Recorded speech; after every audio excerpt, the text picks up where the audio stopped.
What's going on, YouTube? Welcome back to another episode of the LOS Show. All right, well, your Cleveland Browns lost to the New York Giants 21-15. They are now 1-3, and they are now 0-2 at home, which is crazy because at one point in time, this Cleveland Browns team was 8-1 at home last season, and now they opening up 0-2 at home. So this is crazy. But Deshaun Watson was 21 of 37, passed for 195 yards and 2 touchdowns. And Amari Cooper, good news out of all of this, Amari Cooper had a good bounce back game after dropping the ball and being in his head a lot for those past 2 games. This third game, you finally seen Amari open up, and Amari had 7 catches, 86 yards, and 2 touchdowns. And yeah, that's pretty much it. That's pretty much it on the offensive side of the ball. I mean, okay, so look, Watson was under 100 passing yards in the first half. He didn't even get over 100 passing yards. And this was supposed to be, a lot of people thought this was supposed to be a cakewalk. Now, I didn't think it was going to be a cakewalk, but I didn't think it was going to be that challenging. Nor did I think that defense was going to be playing like that in the way that they did. So I still feel like we was going to win the game. And you can see throughout the whole game, I'm still thinking like, no, we can still win this game. Like, I feel like they're going to bounce back. They're going to get it going. And they did. Both sides ended up clicking that second half. The offensive side and the defensive side started cooking up a little bit. But the offense was still stuck in their ways. But nonetheless, again, Watson was under 100 passing yards the first half. Jerome Ford only had 10 carries for 37 yards. What my thing is with the Browns, I get that y'all don't have a run game yet, and I get that it's been an offensive line issue for the past, since game 1 against the Cowboys. I realize that, but bro, when you only give Jerome Ford 10 carries, you can't just abandon the whole running game, because now you're making it known, like, to this defense, you're making it known to the New York Giants that you don't have no plans on running the ball anymore. You're pass. So you get predictable. And that's ultimately where the Browns failed at, because they abandoned the run game completely. Like, and if they did get any running in, it was Deshaun Watson from him trying to escape the pocket every snap. But we're going to get into that. But anyway, the Browns was 4 of 14 for third down conversions, only converting 4 third downs. You're not going to win no game like that. Not being able to complete no third downs at all. And then 6 punts, 2 turnovers this game. Both were fumbles, and one of them led to a NABERS first half touchdown with 32 seconds left. So, but we're going to get into that. Deshaun Watson was hit 17 times, and he was sacked 8 times out of those 17 times. So, yeah. Jedrick Wills, Wyatt Teller, both went out of the game. They both went out of the game. They both had knee injuries, and they're looking to get MRIs. You got James Hutton. He went out with a shoulder injury. He's looking at an MRI. So, yeah, that was pretty much the whole offensive. That was the whole offensive day. And what's crazy is the game started off so crazy. Like, you would have thought, bro, the first. Okay, we already know what happened. Started with special teams. New York Giants, return man, take it out. He fumbles the ball.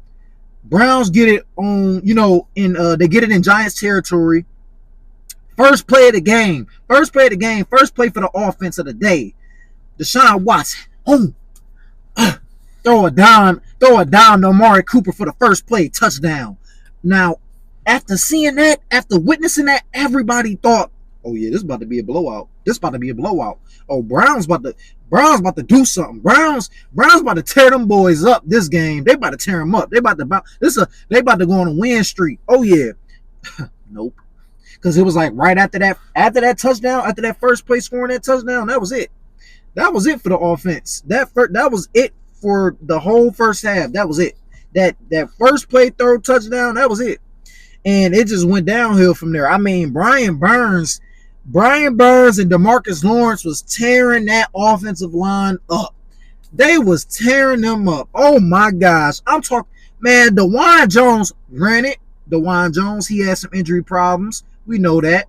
But the way that he was just getting beat off the edge so fast, they was just running circles around, bro. I ain't gonna, hey, they was just running circles around that man, and I felt bad for him. You know what I'm saying? And then Joe Batonio, we might gotta face the fact. Batonio getting a little old, man. And again, Joe Batonio, he's coming off an injury too. But at the same time, he was getting beat way too much. Now, and granted, they put him at left tackle towards the. They had to adjust because when Jet got out, and I mean somebody had to fill that position, and that's what he had to do. He filled. Joel Patonio had to move. He had to slide the left tackle, and yeah, that's how that went. So Brian Burns and DeMarcus Lawrence was just harassing Deshaun the whole game. I mean, the whole defensive line, that whole Giants defensive line was just harassing Deshaun the whole entire game. And it really wasn't a lot that Deshaun could do. Again, it kind of looked just like the Cowboys game where Deshaun was just under pressure every snap. It got to a point where I'm not even looking at Deshaun drop back. I'm not even looking at none of that. Every snap, I'm looking straight at that New York Giant. I'm looking at the Giants defensive line. That's all I'm looking at every snap. I'm like, oh, but they got to him again. Oh, they get. I mean, bro, the offensive line, the Browns' offensive line couldn't hold their block for more than a half. They couldn't have 1.5 seconds. It couldn't have been more than 2 seconds, man. They could not hold their blocks at all. But let's get into the defense. Malik Nabers, he was tearing us up. Malik Nabers was tearing us up. And the Browns secondary, the Browns defensive linemen, they was making Daniel Jones looking like Eli Manning out there. He was looking like Tom Brady out there. He was having his way against that defense. Again, this was a former number one defense in the I can't talk right now. See, that's how mad I am. But no, this is Daniel Jones is going against a former number one defense ranked in the NFL last season. And coming into this season, they was at least top 5. It's the same group pretty much. The defense is the same pretty much. And Daniel Jones was making them boys look like middle schoolers. Like he was really having his way. Whether he wanted to dot him up, throw to the sideline, throw in the middle, throw down the field. If he had to run a little bit, he was running right up the A-gap, having his way. Like, I'm here. Like, he was Daniel Jones that first half. He went off. He was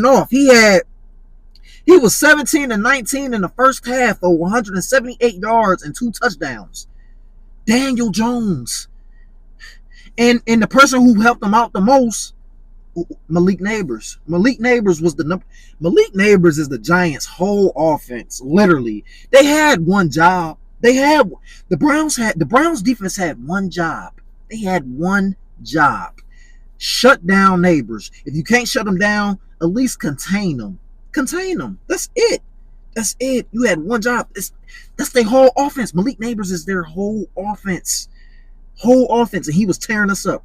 He had 6 catches, 66 yards, and 2 touchdowns before the first half. Before the second half. And he broke records on us. He had a record-breaking game against the Cleveland Browns, a top 5 defense in the NFL. He had a record-breaking game. Granted, Browns, they did a great adjustment. They had a great adjustment second half. They limited Malik Nabers. But again, that's because Denzel Martin. No disrespect, all due respect to Martin Emerson. No disrespect, my brother, but you was getting torched. Some of them plays, they was contested. They was well defended. But Malik Nabers was just catching anything out there. Malik Nabers was making contested catches. He was making open catches. He was making sideline catches in the middle of the field catches. Malik Nabers was just catching everything out there, just everything. He was really abusing. He was abusing Martin Emerson. He was abusing that man. He was embarrassing that man. And it was sad to watch. It was hurtful to watch because MJ Emerson, that's my boy. You know what I'm saying? Everybody realized what he could be, and he's supposed to be getting paid this year after this season, I think. So for him to go out like that was tough, man. That was tough to watch. But again, they bounced back second half. They adjusted. They bounced back. They did a good job. Denzel Ward, that was because Denzel Ward ended up coming into the game and they ended up using him more. And at first, they wasn't trying to play Denzel Ward as much as he was. Denzel Ward wasn't even supposed to play that much in that game, but he had to play that game. So he had to play that game because they was getting torched by Malik. And once he came into the game, for that second half, he ended up containing and shutting down Malik Nabers, and that defensive line ended up pressuring. And this is my thing. Jim Short said that he didn't want to pressure. He didn't want to send out an all blitz the whole entire game. He wanted to switch it up. So they let off on Daniel Jones that first half, and that was evident. That was clear evident that because Daniel Jones was having his way that first half. He wasn't getting really pressured. The defensive line wasn't in his face like they needed to be.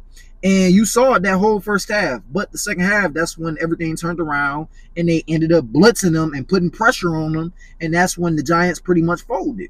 I mean, the Browns was marching down the field, made it all the way to the Giants' 43-yard line. Next play, Deshaun Watson hands the ball off to Jerome Ford and they fumble. One drive, done. It's killed. Defense get another stop. They force another 3 and out. This is a second opportunity for the Browns to win, to potentially, get ahead in the game. 4th and 1. It's 4th and 1. They go gun. They in the shotgun formation. Shotgun formation on 4th and 1. They looking to pass on a 4th and 1 situation. Ended up being a busted play. Deshaun had to force out the pocket, tried to run, work his way to a first down, move the chains, and didn't get it. Was short.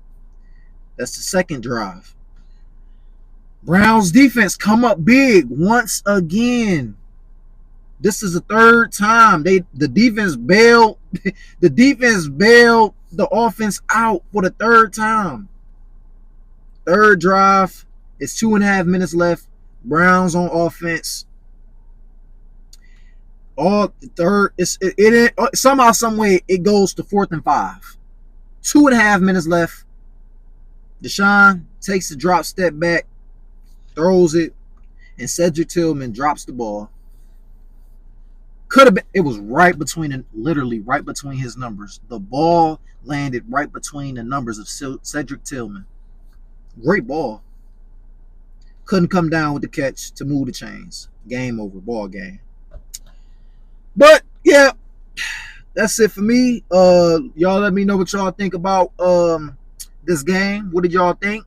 Was Deshaun Watson to blame? I don't think Deshaun Watson was to be blamed for this game. I mean, yes, there were times where he overthrew. There were times he underthrew. And it was times. It was times like that where he did do that. But for the most part, Deshaun Watson did what he could again.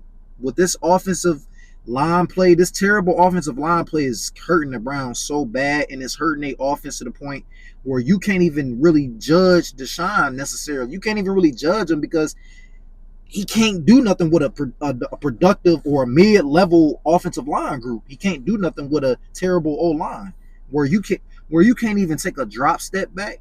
You can't even drop back. You can't even take your natural drop back steps.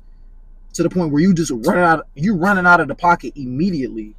You can't even set your feet. You can't even step into a throw with this offensive line group. And that's what's killing the Browns right now.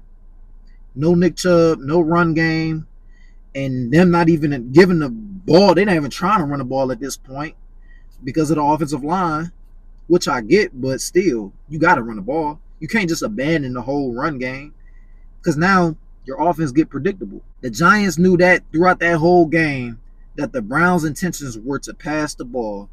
The Browns' offense got really predictable. Giants knew it was going to be a pass pretty much every down because they had no run game and they have no offensive line. And that's what's hurting us right now. We need offensive line. We need our healthy offensive line. We need Bill Callahan, honestly. If you want me to tell me the truth, we need Bill Callahan. Because it was one point in time where last season it didn't matter who we threw out there. It did not matter who we threw out there on that offensive line. He could have been a second stringer, a third stringer, a practice squad player. It could have been anybody. You could throw them out there and they'd fall right in line because they had technique. They had great technique. Bill Callahan taught discipline and great technique. Now that he gone, the proof is in the pudding.